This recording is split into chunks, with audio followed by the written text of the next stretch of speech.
এখন আমাদের কোনো রাস্তা নেই, যদি আমাদের ফর্ম ফিল আপ না হয় তাহলে আমাদেরকে এখানে কলেজে ফাঁসি টাঙতে হবে বা আত্মহত্যা করতে হবে, বিষ খাইতে হবে। এই হলো আমাদের পথ।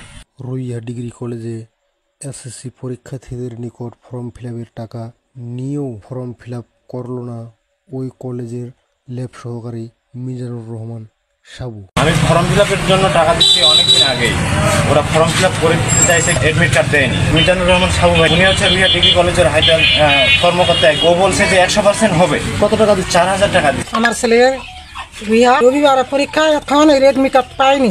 4000 টাকা ফর্ম ফিল আপের টাকা দিল, পরশু দিনে পরীক্ষা, অ্যাডমিট কার্ড এখনো পাইলো না।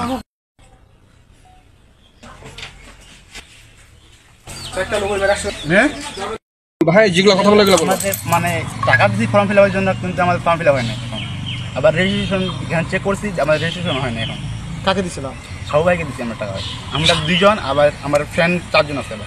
টোটালি কতজন এরকম আইডিয়া আছে তোমার? আমাদের প্রায় টোটালি 30 জনের মতো আছে। 6 জন, আমাদের 6 জন, আর আমি 6 জনের কাছে দিচ্ছি আর কি।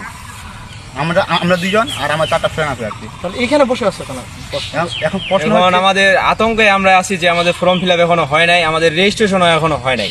কালকে আমরা কলেজে আসে দেখছি, কম্পিউটার দেখছি, কম্পিউটারের লিস্টেও আমাদের নাম নাই, এখনো হয় নাই। কলেজের সামনে বসে আছে যে, এখন কলেজের সামনে বসে আছে, যদি আসে কেউ বা বলবো আমরা কি হয়েছে না হয় না, যদি সবার দেখা হয় তাহলে আমরা ওকে জিজ্ঞাসা করব। সাবু ভাইকে ফোন দিছিলা? জি ফোন সাবু ভাইকে ফোন দিছিলাম, ও বলছে কালকে এডমিট আমার দিয়ে যাইছে আর কি।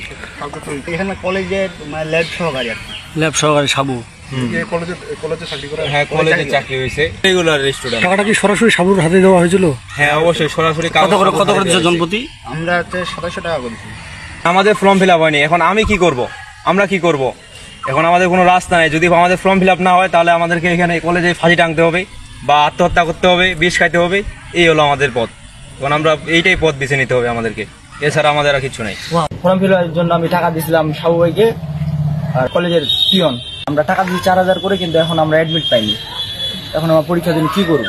অনেক প্রচন্ড দিয়ে বল সময়ের মধ্যে দিবে এটা বলছি। আজকে দেওয়ার কথা, হ্যাঁ দেয় নাকি? এরকম কতজন পাওয়া যায় তোমরা? 40-50 জনের মতো বলে। এ বিষয়ে রুইয়া ডিগ্রি কলেজের অধ্যক্ষ মোহাম্মদ মুজিবুর রহমান মুঠোফোনে জানান। সাবুকে ওটা আমি জানি না। আমার ফর্ম ফিল আপ কমিটি আছে 5 সদস্য বিশিষ্ট, ওই কমিটির কাছে করতে হবে। আমার 90 জন স্টাফের মধ্যে যদি অন্য কাউকে দেয় 5 জন ছাড়া, আমি তো ওইটাই জানি না। ওটা বলা হয়েছে অবশ্য, সাবুকে ফোনে সাক্ষাৎ নেওয়ার সময় বলা হয়েছে যে আপনি কি ওই এখন কেউ যদি রুইয়া যায় টাকা নিয়ে আসে, কেউ যদি বাড়ি যা টাকা নিয়ে আসে, কেউ কারো বাড়ি যা আমার স্টাফকে টাকা দেয়, ওইটা দেয় আমি নিবো? আমার তো একটা ফর্ম ফিল আপ কমিটি আছে। জি জি জি, না ওটা ফর্ম ফিল আপ আমার যতটা রসিদ কাটা হয়েছে, ততটা অ্যাডমিট আছে, ততজন পরীক্ষার্থী আমার। সাবুকে ওটা বলা হয়েছে যে আপনি তো ফর্ম ফিল আপ কমিটি কেউ না, কেউ না, তাহলে আপনি কিভাবে টাকা নিলেন? কবে পাই যাবে? আর কালকের মধ্যে হলে ফর্ম পাবে, অ্যাডমিট কার্ড পাবে। তাহলে ওর ব্যাপার। এখন কালকের মধ্যে কিভাবে বা প্রিন্সিপাল ছাড়া কিভাবে ফর্ম ফিল আপ করা যায়, ওটা আমি দেখবো। আবার দেখা যাক, আমার কাছে ওই দোকানে আমি মানে গভর্নিং বডি মিটিং ডাকবো, তারপর কি করা যায়। যদিও একান্ত এরকম কাজ করে থাকে, আমি তো এখনো কিছু জানি না। ও স্বীকারও করছে, ওর রেকর্ডটা দেখলাম, স্বীকারও করছে যে যাই হোক, আমার কাছে এখনো কোনো কিছু বলেনি ও। আমি শুধু শুনতেছি আর ফেসবুকে দেখতেছি আর কি। ওনাকে প্রশ্নও করছিল যে আপনি কি ফর্ম ফিল আপ কমিটির সদস্য? না, আপনি সদস্য দিবেন না, তো আপনি কিভাবে টাকা হাতালেন? আপনি কিভাবে ফর্ম ফিল আপ করে দিবেন? উত্তর দিতে পারে না।